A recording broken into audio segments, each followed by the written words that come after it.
Patrick McDonnell, today's speaker, commencement speaker, is the pen behind the pooch and the cat, and has been recognized by lots of well-deserved awards and praise. His generosity and his commitment to various social causes is also very obvious if you take a gander at his website. He serves on the numerous boards, including the Humane Society of the United States. He is also the Center for Cartoon Studies' first ever commencement speaker. So, please welcome Patrick McDonnell.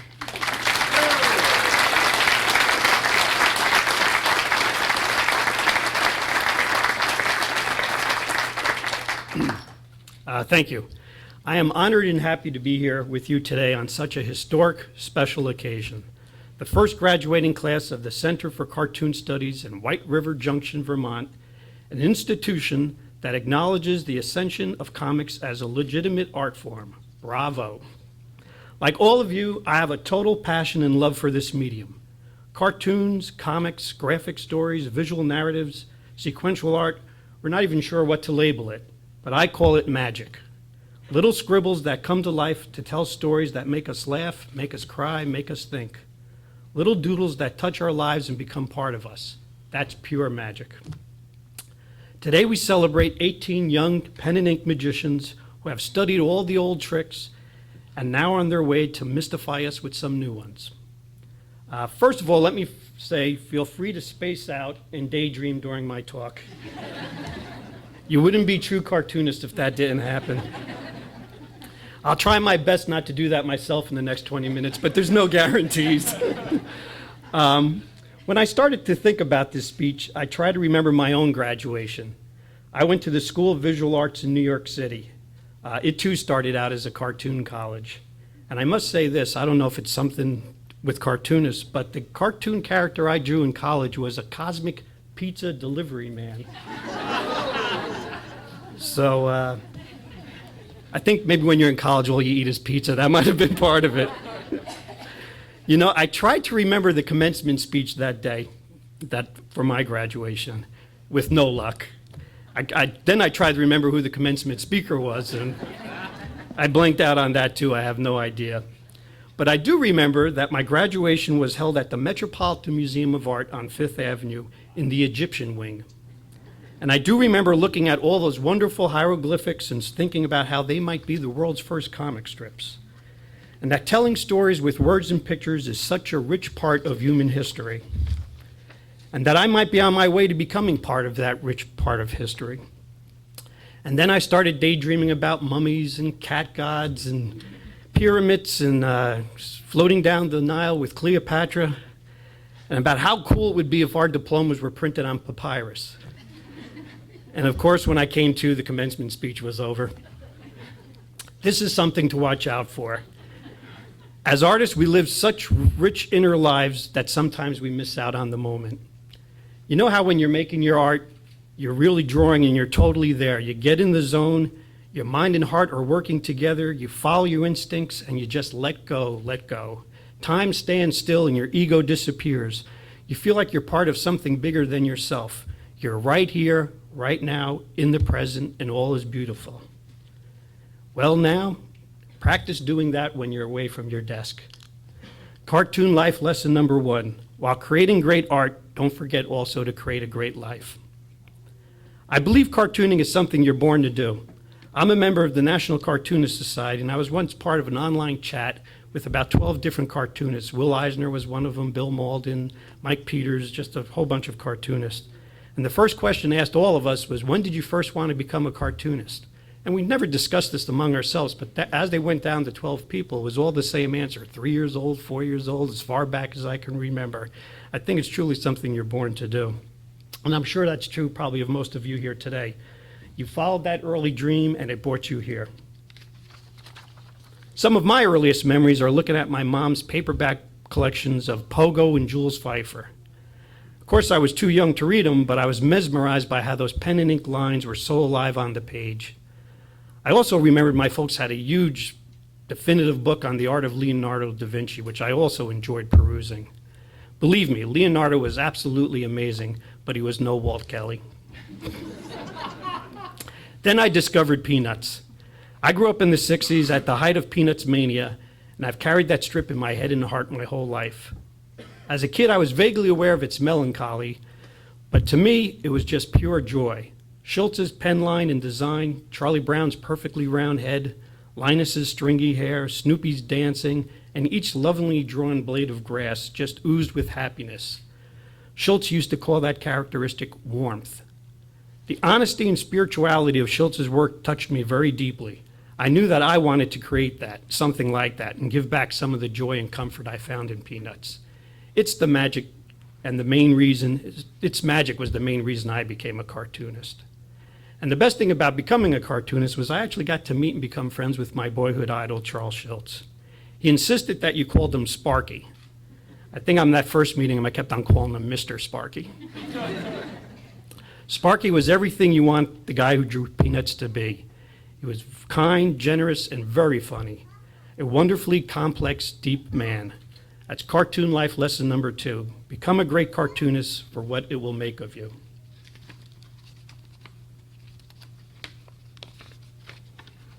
Despite all his fame and wealth, Sparky was at heart still a working cartoonist like you and me. He inked, lettered, made his deadlines just like the rest of us. He loved meeting fellow cartoonists. Whenever we spoke on the phone, he always ended the conversation in his Minnesota accent with the cartoonist mantra, "Keep drawing those funny pictures." Sparky loved to talk about all his comic strips and all his favorite ones. Captain Easy, Crazy Cat, Popeye. He was still very much a fan. We have a 100-year-plus history. You stand on the shoulders of some true giants. The classic illustrations of Winsor McCay, the poetry of George Herriman, the surrealism of E.C. Segar, the humanity of Charles Schultz, the power of Jack Kirby, the honesty of Robert Crumb, the autobiofiction of Linda Barry, the intellectual angst of Art Spiegelman. Of course, these are all artists, great artists in every sense of the word. When I was in college, this was debated, but now I think it's understood. This is a very exciting time to be a cartoonist. Just last year, there was a major cartoon art show at the Museum of Contemporary Art in LA, which also went around the country and ended up in New York. And there was another really big show on cartoons at the Library of Congress. Graphic novels are the hottest things in publishing today, with every book publisher doing them and with every literary magazine writing about them. Many of the blockbusters in Hollywood today are animation. There are opportunities in self-publishing, magazine illustration, children books, website and computer game design, movie storyboards. We live in a totally visual society. Being part of the first graduating class of the Center of Cartoon Studies, you are at the forefront of a new and exciting era. After I graduated from SVA, I printed up some business cards and stopped dropping off my illustration portfolio. I went to all the second-rate magazines, really cheesy magazines, hoping that they would give an amateur a break, but all I did was collect rejection slips. So I figured if I was going to collect rejection slips, I would go to a classier clientele and get a classier rejection slip. So I dropped off my work at the New York Times Sunday magazine, and I was astonished when they actually gave me a job, a spot illustration for the weekly Russell Baker column. I drew all that night and went back first thing in the morning when they opened the doors and had 15 finished drawings for them to look at, and they actually gave me the gig. I have to tell you, I did not necessarily feel ready to do a weekly drawing for the New York Times Sunday magazine. And when I look back on my career, I don't think I ever really felt ready for any of the opportunities that were presented to me. Right after college, I was asked to co-author a hardcover 15,000-word book on George Herman's Crazy Cat. Up to that point, I had never even actually written a term paper, let alone a book.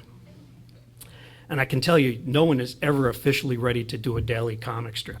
That's 365 drawings, 365 ideas every year with no holidays. Not to mention being asked to give a commencement speech. Had I acted on my well-founded fears, I would not have done any of those things until I felt I was so-called ready. That brings us to cartoon life lesson number 3. Jump in the pool. You'll never feel you are ready, but don't let that stop you. Just do it. Give it your best shot and let it go. Every great artist starts off with baby steps, but the real point is, first you must get off your butt. And where will that first step take you? Who knows? When I started my comic strip, Mutts, it was just an idea about my own dog, Earl, and a silly cat named Mooch. Seeing the world through the eyes of animals made me more aware and empathetic to their lives. I began to realize how tough it is for animals on this planet and how fragile and sacred all life is. This became a big part of Mutts, which led to me becoming a director on the board of the Humane Society of the United States. Saying that much changed my life is an understatement. And your own James Sturm helped start a newspaper in Seattle, contributed to The Onion, and went on to draw powerful, award-winning graphic novels. And this led to him being inspired to create and run the Center for Cartoon Studies, which inspired all of you here today, and which will just continue to inspire many cartoonists in the future. And Charles Schulz drew a comic strip that only started in 7 newspapers, and it went on to having Snoopy go to the moon on Apollo 10. And did you know it's the only space capsule, I have all the space capsules that's still in space. As we sit here, Snoopy is circling the sun. So that brings us to cartoon life lesson number 4. Be open to all of life's possibilities and enjoy your journey around the sun. Just the act of making art is so beneficial and sustaining. Cartoonists seem to live very long lives. Sparky worked until he was age 77. Will Eisner worked until he was 87, and Al Hirschfeld until he was 99. I think it's because we spend a lifetime at play, and play is very healthy. And to the parents and families and friends and partners of this graduating class of 2007, I remind you, they are cartoonists. You don't have to understand them, you just have to love them. Learn to accept the late hours, the ink stains on the carpet, the piles of cartoon books and memorabilia, and that vague look you sometimes get from them when you're trying to have a conversation. I also ask you, please don't ask them to draw too many birthday cards. I'll end by saying the world today needs great artists. There's a Chinese proverb which states, "May you live in interesting times." Well, they don't get much more interesting than this. I believe that art can promote the best in mankind. It can raise us to our higher consciousness. It inspires and transcends. It comes from a deeper place, from stillness, from love. It helps bring that mindset into this world. As artists and human beings, we need to manifest that work in our lives, and this in our work and our lives. Boy, I blew the most important line. I'm going to repeat it. It comes from a deeper place, from stillness, from love. It helps bring this mindset into this world. As artists and human beings, I'm going to say it again. As artists and human beings, we need to manifest this work in our work and our lives. I guess that is an important line. I said it 3 times. Art is magic, and one of its most magical powers is to heal. And I think that's why we're here. Okay, you can stop daydreaming now. So Andrew, Elizabeth, Colleen, Alexis, Sam, John Michael, Jacob, Sean, John, Lauren, Robert, Caitlin, Aaron, Adam, Ross, Josie, Emily, and Christine, keep drawing those funny pictures. Thank you.